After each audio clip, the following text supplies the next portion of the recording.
James O'Keefe here, Project Veritas. Last week, we released that whistleblower tape of CEO Jack Dorsey expanding his ideas of censorship.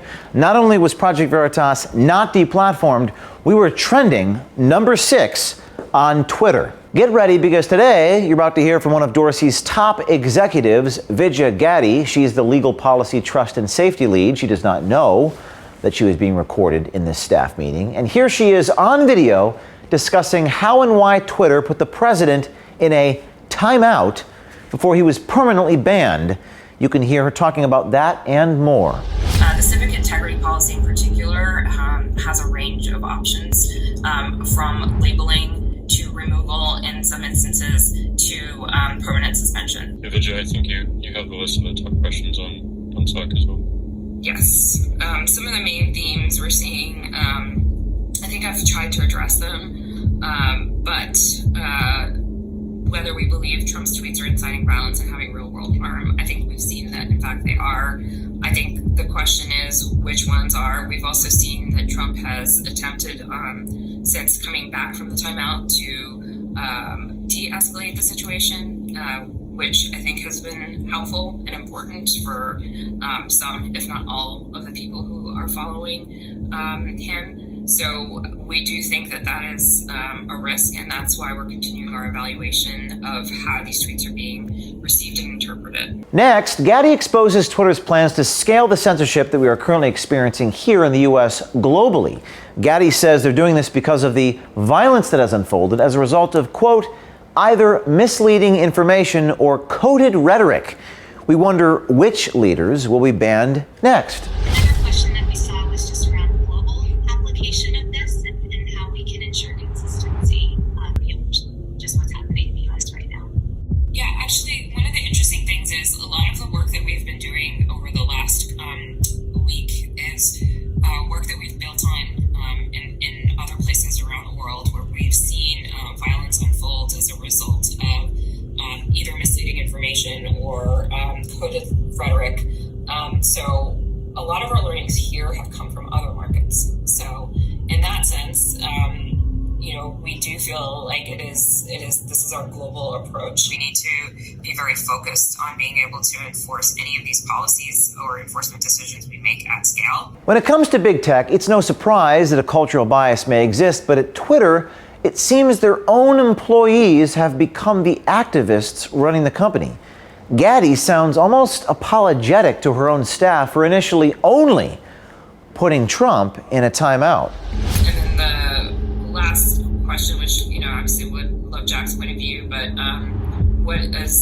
have we read the letter from employees demanding Trump to be suspended, and what's our point of view on that? There are certainly good ideas expressed within the letter that speak to the retro and how publicly we need to be about what we've learned about our policies around our actions. One question in particular was just around, the first strike and the 12-hour suspension, and if we consider just the severity of the president's tweets and why we didn't maybe jump a couple steps ahead versus just sticking to the kind of first strike and the 12 hours.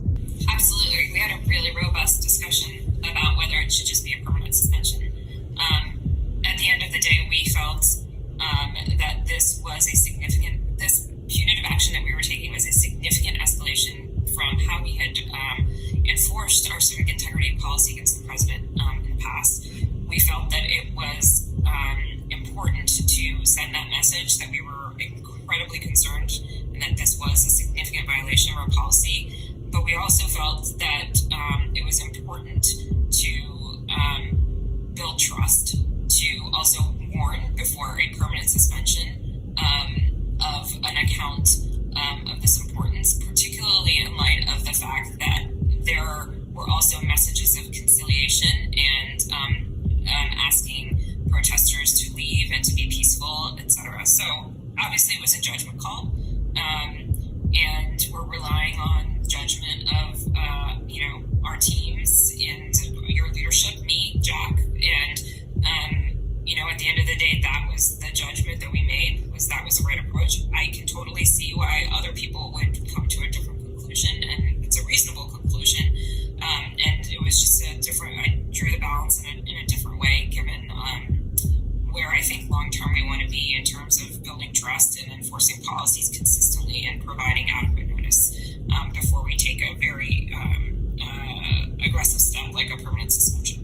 Last week, one of our investigations into voter fraud led to the arrest of an illegal ballot harvester in Texas.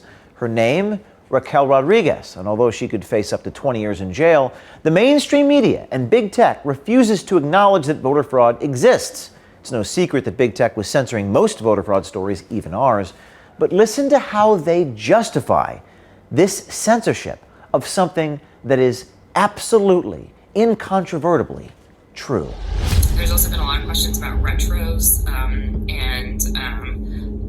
of course we're going to do a retro. I mean, we're in the midst of a retro around the election generally. This will be most definitely folded into it. What we saw Wednesday morning was really concerning to us, obviously. So a small team gathered from Trust and Safety. We were discussing the potential for violence to happen, and we decided to escalate our enforcement of the civic integrity policy and use a label that disabled engagements to stop the spread of potentially inflammatory content, which is the content around election interference, election fraud, stealing the election, that type of thing. We think that the severity of what's happening on the ground, coupled with the information that's contained in these tweets, this misleading information about the election being stolen, and massive fraud around the election, are what is changing our analysis of how we should enforce this policy.